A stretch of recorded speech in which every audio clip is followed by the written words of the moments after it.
I have always been deeply in love with my husband, but after his passing, I discovered his diary. Every page was filled with his love for Eden Lynn. However, because I had once funded his education and he felt indebted to me, he couldn't bring himself to betray me. They were fated to be apart in this life, destined to reunite only in the next. Eden Lynn is the daughter of our family's nanny.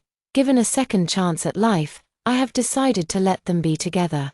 The weather in September wasn't as hot anymore. During the break between classes, I stood by the edge of the playground, gulping down mineral water. In my previous life, not long after reading Knox Shear's diary, I also passed away peacefully. I had hoped to meet my husband in the underworld and lay everything out clearly with him. If he didn't love me, he could have just said it outright. It's not like I couldn't live without him, after the divorce. He could have easily pursued a relationship with Eden Lynn in our previous life, sparing himself the regret and the desperate hope for a second chance in the next. But who would have thought that the moment I opened my eyes, I found myself back in high school, recalling the contents of my diary from that past life. A dull ache filled my heart, accompanied by an overwhelming sense of disgust. Knox Shear, Eden Lynn, and I were classmates in high school, back then, in our senior year. When everyone was pushing hard for the college entrance exams, he had to drop out due to his grandmother's medical expenses. He was a top student, the kind who ranked first every year. Everyone believed he would definitely get into Tsinghua or Peking University and have a bright future. I couldn't bear to see such talent wasted over financial struggles, so I took the initiative to cover his grandmother's medical expenses and supported him through high school, college, master's, and doctoral studies. Knox Shear lived up to expectations. Right after graduation, he joined the National Research Institute and eventually became a renowned scientist. In between, we got married, had children, and loved each other until our hair turned white. If I hadn't read his diary, I would never have known that the one he truly loved was always Eden Lynn. My financial support became the shackle that forced him to love me, but when I supported him, I never expected anything in return. I simply didn't want to see talent go to waste. It was he who, after accepting my support, took the initiative to tutor me in my studies, and after we got into university, actively pursued me. The thought of him thinking about Eden Lynn while being intimate with me in our past life makes me sick. "Nola, look, it's Senior Shear," Eden Lynn squealed softly in my ear. Following the sound, I saw Knox Shear standing under the shade of a tree, youthful and naive, yet undeniably handsome. A dense pain welled up in my heart again. After all, I had loved him for decades, but he doesn't seem very happy, Eden Lynn whispered, then volunteered, "I'll go ask if he's facing any difficulties." She was always like this, warm-hearted and kind. Eden Lynn was Aunt Chen's daughter. When I was 10, something happened to their family. Her husband passed away unexpectedly, and she and Eden Lynn were driven out by his family with nothing. Aunt Chen had no choice but to bring her daughter along to work. My parents initially disagreed, but 10-year-old Eden was cheerful and warm toward everyone, chattering away like a lively oriole. They were quickly won over by her and grew fond of her too. Upon hearing we were the same age, my parents immediately decided to continue hiring Aunt Chen and let little Eden keep me company, and so she moved into our home, attending elementary, middle, and high school with me, knowing Aunt Chen's financial difficulties. Her parents covered her tuition and living expenses. Petite in stature, she stood before Knox Shear at that moment, looking up at him with an unknown conversation, her face radiant with a bright smile. Knox Shear once mentioned in his diary that it was Eden Lynn's kindness during this time that planted the seed of affection for this young girl in his heart. Her fiery passion was like a brilliant sun, illuminating his gloomy world. Before long, Eden Lynn came running back to share the news she had gathered. With a look of disappointment, she said, "Nola, Knox Shear is dropping out of school. His grandmother is seriously ill and needs 100,000 for surgery, but his family is too poor. He has no choice but to quit school and work to earn the money." Then, as if firming up her resolve, she tentatively asked me, "Nola, could you lend me 50,000 first? I have 50,000 saved up, and I want to lend it to him for the emergency. He's such a good student. It'd be such a shame for him to drop out like this, just like in my past life. I smiled upon hearing this and said, I've seen how hard you worked to save that 50,000.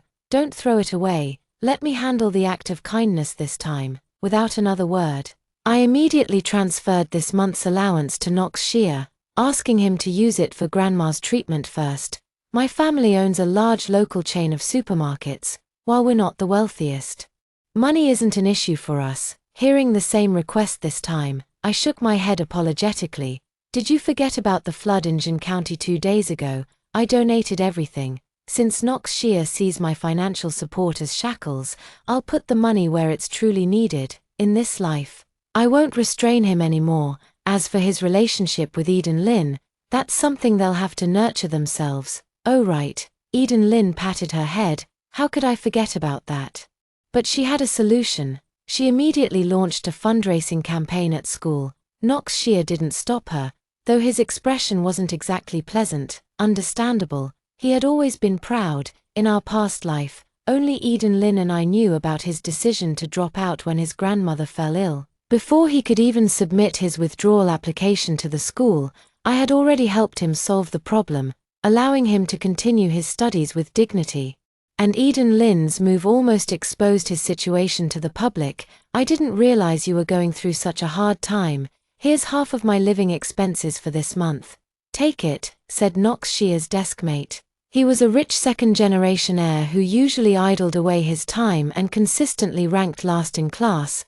The teacher paired them together with the intention of having Knox Shear, the top student, help tutor the underperforming student. But Knox Shear looked down on him and wouldn't acknowledge him unless he asked for help first. Now, the person he had always looked down upon was giving him a pitiful glance, leaving Knox Shear feeling helpless and humiliated.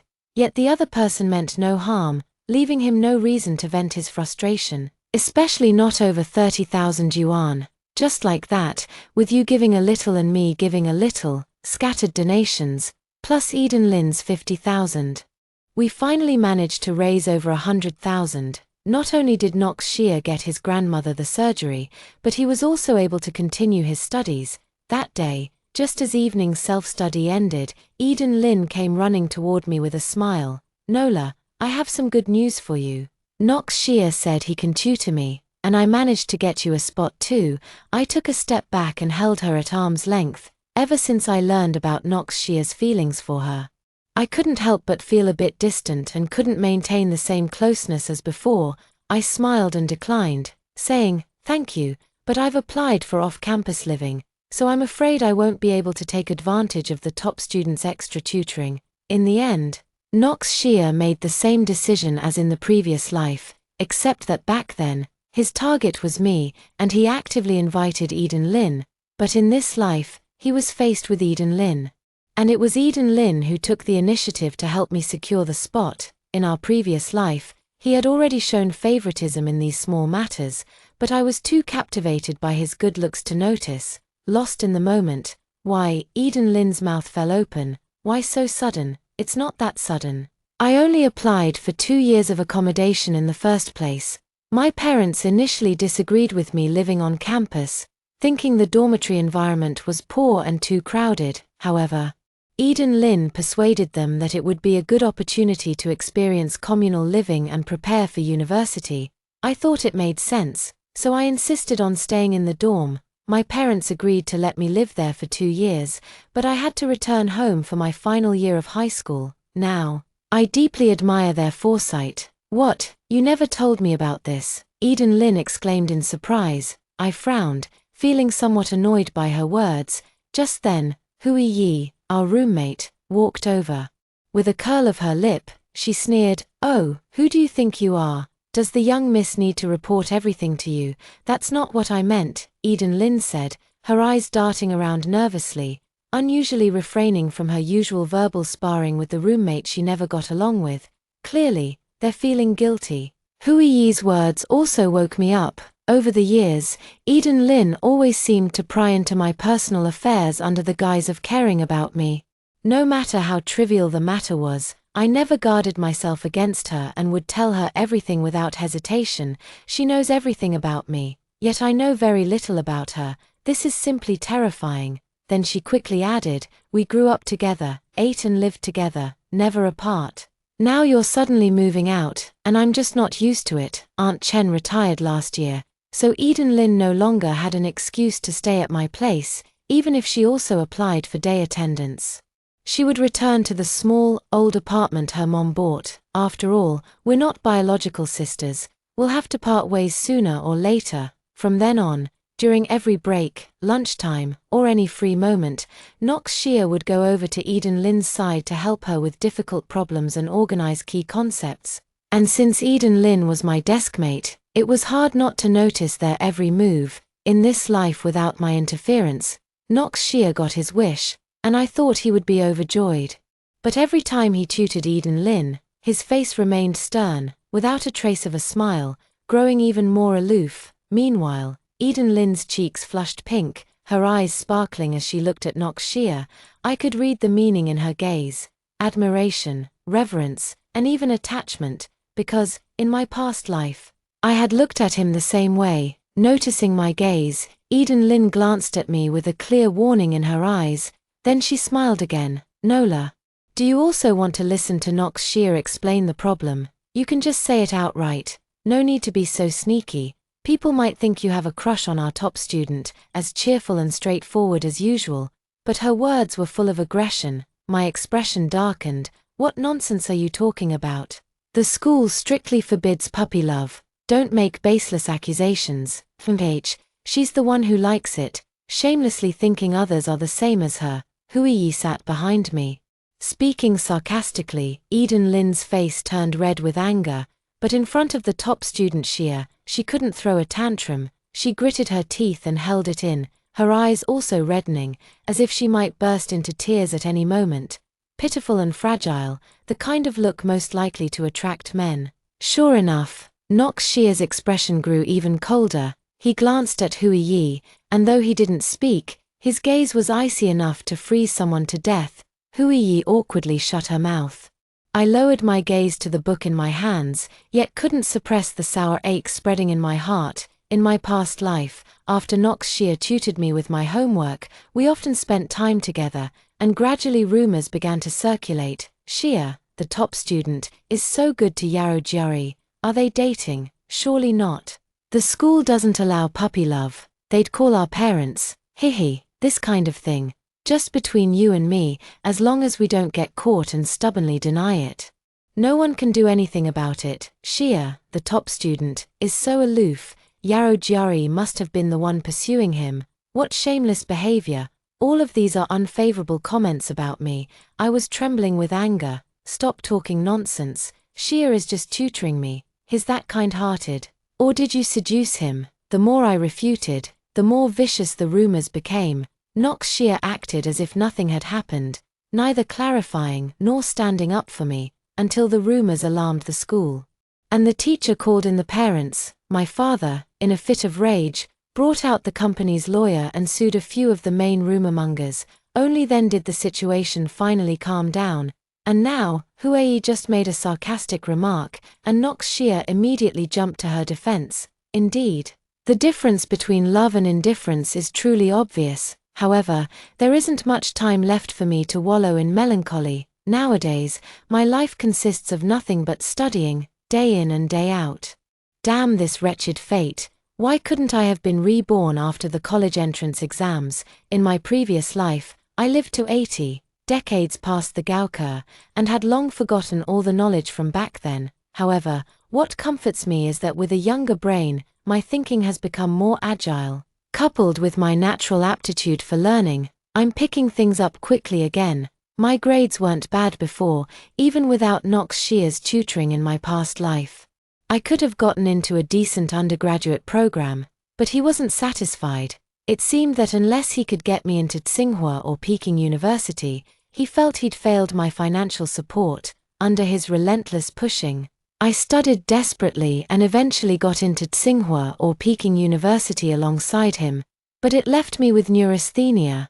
Suffering from insomnia for years, given a second chance at life, I've gained a clearer understanding of myself. As the only daughter of my parents, the supermarket will inevitably be handed over to me in the future. with the experience from my past life, I realize that blindly pursuing higher education at the cost of health is not the way to go. For me now, academic qualifications are merely the icing on the cake. Therefore, I act within my capabilities, no longer anxious, depressed, or forcing myself beyond my limits. Living well, eating well, and feeling great. It didn't take long for me to notice that I had become even more beautiful, radiating with energy, compared to my former self, who was once so dispirited. It was like night and day. Meanwhile, Eden Lynn was the complete opposite of me. Knox Shear remained true to his original intent. This time, his beneficiary was Eden Lynn, and he was determined to get Eden Lynn into Tsinghua or Peking University as well. But Eden Lynn's academic performance was only average. If I was just a step away from Tsinghua or Peking, Eden Lynn was several floors behind. Who knows where Knox Shear found the courage? Eden Lynn was forced by Knox Shear to study every single moment of every day. Within just 2 months, her eye sockets became sunken, her skin turned sallow, and she lost all vitality, becoming utterly listless. I don't know if it was just my imagination, but every time Knox Shear came to tutor Eden Lynn, I always felt like there were glances occasionally directed at me. Yet, whenever I looked up, I never caught anyone actually looking my way. I shook my head. Perhaps it was just a hallucination from too much stress. Then, one Friday evening after self-study, Eden Lynn stopped me. Her face was dark, and her words were sharp as she spoke. "Yaro Jari, don't think you can seduce Knox Shear just because you're pretty." I was utterly confused, looking at her massive dark circles and lifeless eyes, thinking she must be talking nonsense from exhaustion. So I decided to wake her up properly by slapping the wet towel in my hand onto her face. The chill of the cold water made her shiver, followed by a sharp scream. "Yaro Jari, what the hell are you doing? Are you awake? Look at yourself. What do you look like now? You're here for school, not to talk about love. Have all these years of knowledge been for nothing? Flirting with every word, talking about men constantly. Are you doing justice to Aunt Chen and your teacher's teachings?" Eden Lynn frantically dropped the towel, her eyes red. "How I am is none of your business. It's not your place to lecture me. Mind your own business. If I ever catch you flirting again." Before she could finish, I splashed a glass of ice water on her, making Eden Lynn shiver again from the cold. "Watch your mouth. Huh. Don't forget who paid for your schooling all these years, who paid for your food. And you still want to threaten me?" Eden Lynn seemed to regain some sanity, but not much. She no longer swore, but the malice in her eyes was undeniable. "Vampage, I have Knox Shear's help. I'm going to Tsinghua and Peking University with him in the future. And you're destined to fail and be trampled under my feet." After uttering these harsh words, she stomped her foot and left. I don't know what magic love has, or what magic Knox Shear has, to turn a bright and lively young girl into such a malicious person. At the same time, I also confirmed one thing. The gaze I felt in the classroom was not imaginary. Knox Shear really was looking at me. Otherwise Eden Lynn wouldn't have come to me acting crazy. I suddenly felt as disgusted as if a cockroach had scurried by. In my previous life, I loved him, but the one he loved unrequitedly was Eden Lynn. In this life, I let him have his way, and now he's starting to stir up trouble again. When I got home, I asked my dad to pull some strings and use his financial influence. The very next day, I was transferred to Class 2 of the senior year. Both Class 1 and Class 2 are elite classes, sharing the same set of teachers, so the quality of education wouldn't suffer. But I didn't let my guard down around Eden Lynn. In this life, even though I didn't interact much with Knox Shear, she showed extreme hostility toward me. So what about in my past life? I couldn't help but recall the rampant rumors at the time. There were 5 people who were particularly vocal, but I didn't know any of them. How did they find out about my affair with Knox Shear? I don't want to think too darkly of people, but Eden Lynn's name kept flashing in my mind. I directly used the power of money to bribe those around Eden Lynn. Perhaps my threat had an effect, and she settled down, no longer causing trouble. All her money had gone to Knox Shear. And if my family cut off her tuition and living expenses, it would be her turn to drop out. I successfully completed the college entrance exam. When I was about to check my scores, my dad sat on the sofa with a book and said, "Sweetie, don't be nervous. Our family doesn't rely on your college degree to make money, any score is fine, I sighed. Dad, your book is upside down. Huh, oh, Dad then turned the book the right way up. Mom scoffed, old yao. How can you comfort our daughter when you're like this? I sighed again. Mom, you used my foundation. Huh, oh, Dad laughed out loud. Mom glared. Seeing they were about to fight, I quickly said, it's out. Total score 702, that's 7 points less than my previous life, if the cutoff remains unchanged. It just misses Tsinghua and Peking University, but there's no doubt about getting into University A. This was within my expectations, so I wasn't too disappointed. Dad threw the book down, stood up from the sofa, and rubbed his hands, saying, all right, all right, all right, Dad will definitely throw you a grand celebration for getting into college. At that moment, the class group chat became lively. I opened my phone and saw a large, pinned message. Eden Lynn and Knox Shea had the same score. I slightly opened my mouth and asked in disbelief, is that true? I wasn't the only one who was shocked. Many people had already expressed their doubts before me. Of course it's true. They both scored 412 points. The informant was the class monitor, who answered everyone at this moment. The group chat fell into silence. Everyone originally thought Eden Lynn and Knox Shea would enter Tsinghua or Peking University, but instead, Knox Shea is going to attend a vocational college with Eden Lynn. Monitor, where did you get this news? I typed and asked. I still have great faith in Knox Shea's abilities. Even with his eyes closed, there's no way he'd score so little. My family doesn't own an internet cafe. Those two came to check their scores here together and they haven't left yet. The class monitor replied, I can vouch for that. I just got to the internet cafe, and Knox Shea and Eden Lynn are arguing, my deskmate said in the group chat, along with an uploaded video. The main characters in it were none other than Eden Lynn and Knox Shea. Knox Shea's eyes were bloodshot as he roared at Eden Lynn. Are you happy now? No need to worry about not getting into Tsinghua or Peking University and being separated from me. After speaking, he slammed the water bottle in his hand onto the ground. Eden Lynn stood by, her small face pale. Having lived with Knox Shea for decades in her previous life, he had always maintained a cool and refined demeanor, never losing his composure like this. Does anyone know what happened? The top student really messed up this time. Did he fall asleep during the exam? Someone asked curiously. First-hand news, it's true. Suddenly, someone with the label Class 1, Senior 3 chimed in. Hey, how did a traitor sneak into our class group? Someone remarked. The class monitor quickly explained. He's not a traitor. This is Xiao Yi, the top student's roommate and also his exam hall mate. His explanation was too long, and I didn't feel like relaying it, so I temporarily added him here. As soon as the squad leader finished speaking, a string of thumbs-up emojis followed. Then I'll continue, Xiao Yi said. Hehe. Although it wasn't explicitly stated, everyone should know that Knox Shea and Eden Lynn are a couple. The top student gave Eden Lynn private tutoring every day, but the materials for these tutoring sessions didn't come out of nowhere. Classmate Shea had to organize them until 2 or 3 in the morning every day after returning to the dorm before going to sleep. Even during the 2 days of the college entrance exams, he was no exception. We all urged him to rest properly, but he said Eden Lynn was always afraid of not getting into Tsinghua or Peking University and being separated from him. To comfort Eden Lynn, he had no choice but to continue studying question types, predicting and solving problems. Perhaps he was too exhausted. He slept through both exams on the final day. This was something I didn't know, after all.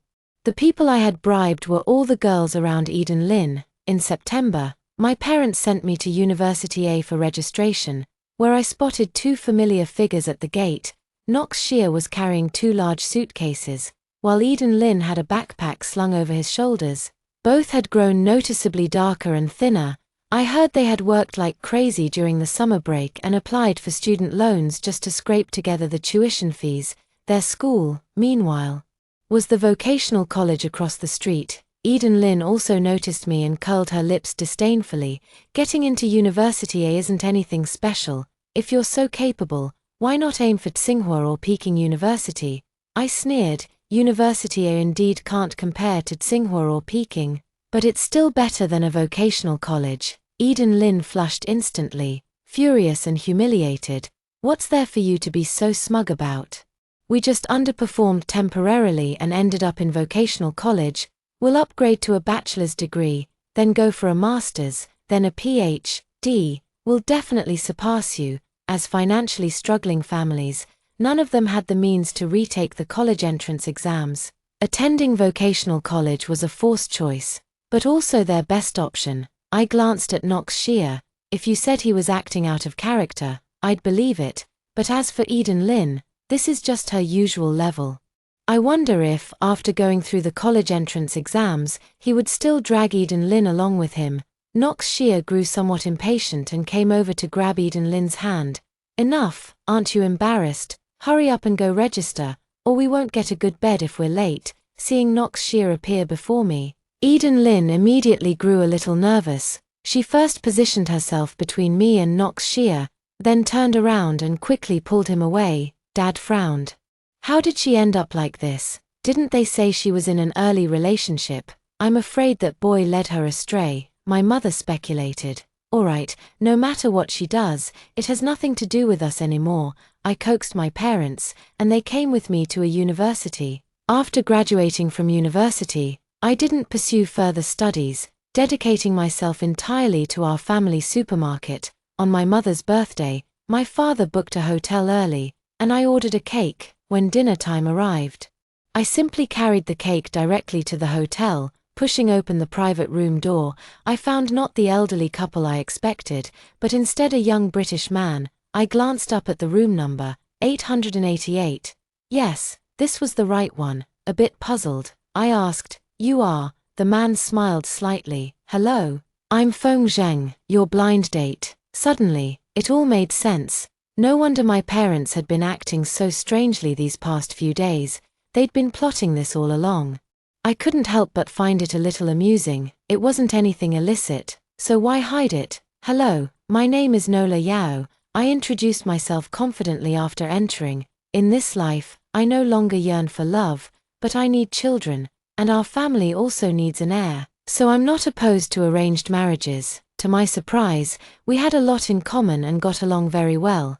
Just then, the private room door was suddenly pushed open, and a man in a blue work uniform burst in. His face was slightly dark, and his anger was mixed with joy. "Nola Yao, I am your husband." It was Knox Shear. Ever since I started university, I've been helping my parents look after the supermarket while studying, and I haven't had much time to care about the two of them.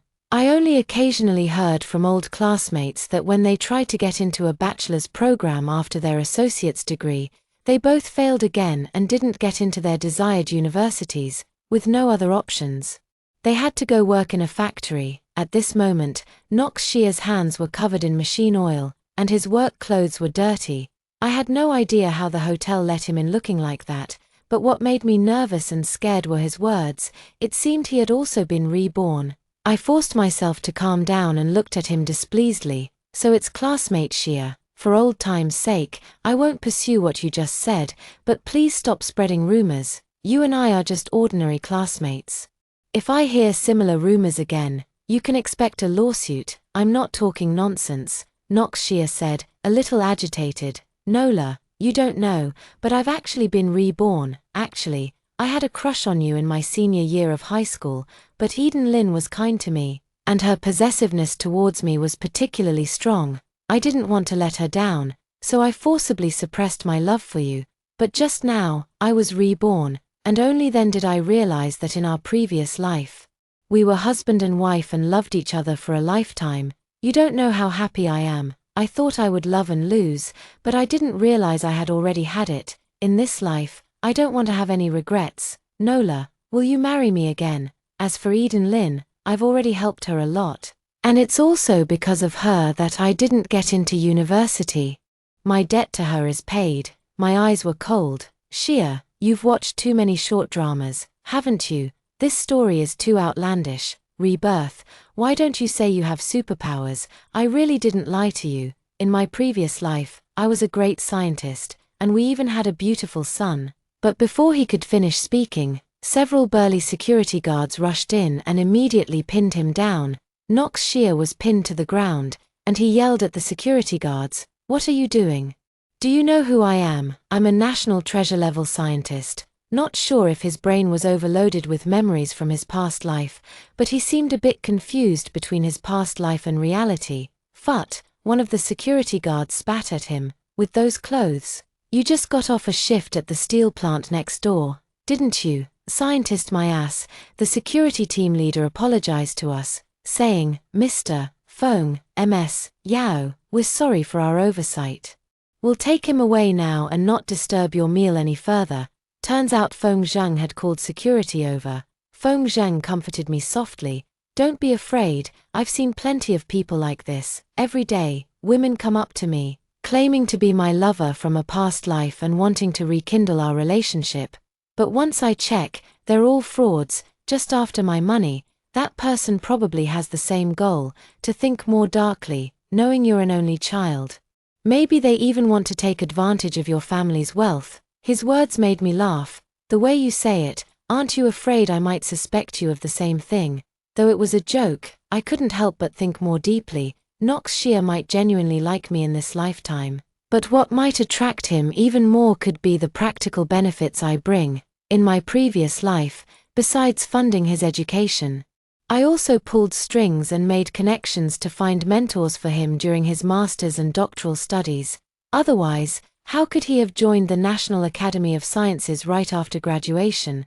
Now, without my help, he's been reduced to an ordinary worker at a steel factory, worrying about basic necessities every day. Can he endure such a drastic change in fortune? I don't need your family's paltry sum anyway. That's true, after all. President Feng Zheng's family is the wealthiest in the local area, and his famously clean living, an anomaly in the wealthy circles. But how could such a high-quality catch end up on the dating market? When I voiced this question, Feng Zheng sighed. "It seems you really have forgotten me." I looked at him, puzzled. "Have we met before? But that can't be right. President Feng has been living and studying abroad all along and only returned in recent years to take over the family business." He stared at me intently and suddenly said, "The fire-tending girl, the sheep-herding girl." My thoughts were instantly pulled back to my grandmother's home. She lived in the countryside, and every winter and summer vacation when my parents couldn't look after me, they would send me to that small rural village. I helped my grandmother tend the fire for cooking, herd sheep, and raise chickens. There was no pressure at all, and it was quite pleasant. That annoying kid next door. He always gave me nicknames. We fought several times over it, and it always ended with me giving him even more nicknames. "You're a little darky, a black coal ball, a charcoal baby. Wait, why are you so fair now, and handsome?" Feng Zheng tossed his hair. "Hihi, that's what they call a man changing as he grows up. Actually, I've liked you for a long time, but I never found the right chance to confess." Looking into his eyes filled with me, I had to admit, damn it, I fell for him all over again. At the age to marry, after half a year of being together, we set our wedding date. What a coincidence.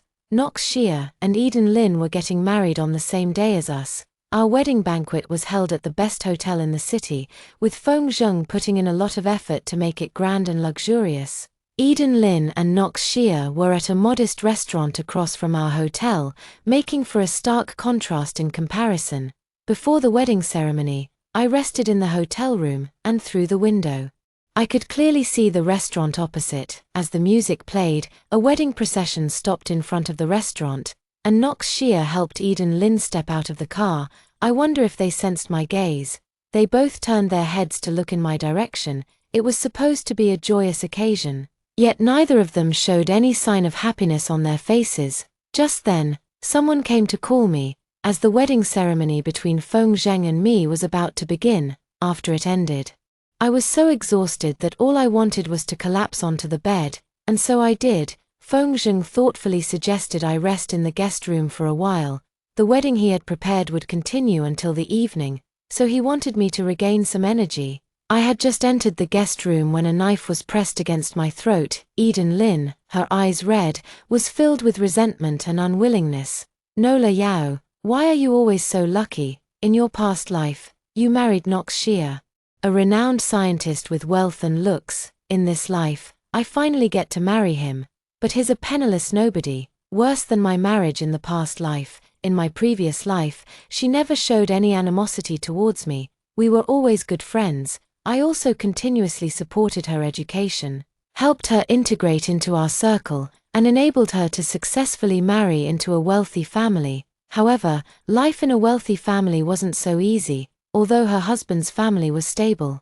He had many affairs outside. The drastic drop in her standard of living caused her jealousy and anger to burn wildly, making her lose her mind and pick up a butcher's knife. Although I was scared, I dared not reveal the fact of my rebirth, so I frowned and said, "What nonsense are you talking about? My husband is Feng Zheng. What does that have to do with Nox Xia? Oh, in this life, you indeed have no connection to Nox Xia, yet you've married even better. The Feng family is the richest in this city. Your family isn't short on money, so why seek someone even wealthier? Why not let me have him? That way, it wouldn't affect your wealth, and I'd become wealthy too. Wouldn't that be great? You insist on forming a powerful alliance, which is simply a waste. Although Nox Xia agreed to marry me, his heart and eyes are filled with you. We're all human. Why have you been so fortunate in both past and present lives, while I have to suffer endlessly?" I tilted my head back slightly. Eden Lynn, speaking with agitation, had a trembling hand, and the knife's tip left a bloody scratch on my neck. At that very moment, a foot came flying with a sharp whoosh. Eden Lynn didn't notice it and was caught off guard, unable to dodge in time. My wrist ached, and the knife flew out of my hand. Feng Zheng pulled me into his arms and asked anxiously, "Are you hurt?" I touched my neck. "It's fine, not serious." Feng Zheng glared coldly at Eden Lynn. Reincarnation again. You've watched too many short dramas. Your stories all follow the same cliched script. Since you're so talented, you can write your stories at the police station. After the police arrived, Eden Lynn was taken away and sentenced for intentional assault. Nox Xia also divorced her, but remained perpetually unfulfilled, living out his days as an ordinary laborer.